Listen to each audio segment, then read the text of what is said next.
उर्मिला का पति अनिल एक बड़े शहर में दिहाड़ी मजदूर था। उर्मिला पहले गांव में रहती थी, पर कुछ महीने पहले अनिल उसे शहर में ले आया था। वे दोनों एक झुग्गी बस्ती में किराए की कोठरी लेकर रहते थे। उर्मिला को खाना बनाने से लेकर हर काम उसी कोठरी में करना पड़ता था। सुबह शाम निपटने के लिए उसे बोतल लेकर सड़क के किनारे जाना पड़ता था। उसे शुरू में खुले नहाने में बड़ी शर्म आती थी, पता नहीं कौन देख ले, पर धीरे धीरे वह इस चीज की आदी हो गई थी। अनिल 2 रोटी खाकर और 5 रोटी टिफिन में लेकर सुबह 7 बजे निकलता था और रात के 9 बजे से पहले नहीं आता था। उसकी 12 घंटे की ड्यूटी होती थी।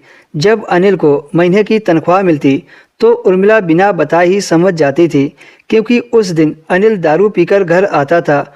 उर्मिला के लिए वह जलेबी लाता था और रात को वो उर्मिला का कचूमर निकाल देता था। अनिल उर्मिला से बहुत प्यार करता था, पर उसकी तनख्वाह ही इतनी कम थी कि वह उर्मिला के लिए कभी साड़ी या कोई दूसरी चीज़ नहीं ला पाता था। एक दिन उर्मिला दोपहर को अपनी कोठरी में लेटी थी, तभी दरवाजे पर आहट हुई। वह बाहर निकली तो उसने एक जवान औरत को देखा।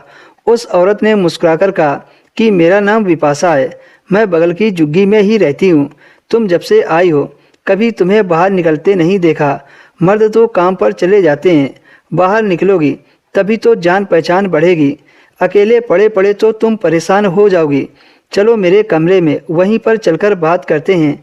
उर्मिला ने कहा, मैं यहाँ नहीं हूँ, किसी को जानती नहीं। अरे कोठरी से बाहर निकलोगी तब तो किसी को जानोगी। उर्मिला ने अपनी कोठरी में ताला लगाया और विपाशा के साथ चल पड़ी। जब वह विपाशा की झुग्गी में घुसी तो दंग रह गई। उस झुग्गी में 2 कोठरी थी। फ्रिज से पानी निकालकर विपाशा ने उर्मिला को पिलाया। उर्मिला ने कभी फ्रिज नहीं देखा था और न ही उसके बारे में सुना था। उर्मिला ने पूछा, बहन ये कैसी अलमारी है? इस पर विपाशा मन ही मन मुस्कुरा दी। उसने कहा, यह अलमारी नहीं फ्रिज है, इसमें रखने पर खाने पीने की कोई भी चीज़ हफ्तों तक खराब नहीं होती है। पानी ठंडा रहता है, बर्फ़ जमा सकते हैं। पिछले महीने ही तो पूरे 10,000 का लिया है। उर्मिला ने हैरानी से पूछा, बहन तुम्हारे आदमी क्या करते हैं? विपाशा ने कहा, वही जो तुम्हारे आदमी करते हैं, बगल वाली केमिकल फैक्ट्री में मजदूर हैं, पर उनकी कमाई से ये सब नहीं है। मैं भी तो काम करती हूँ। यहाँ रहने वाली ज़्यादातर औरतें काम करती हैं, नहीं तो घर नहीं चले। बहन मैं तो कहती हूँ कि तुम भी कहीं काम पकड़ लो।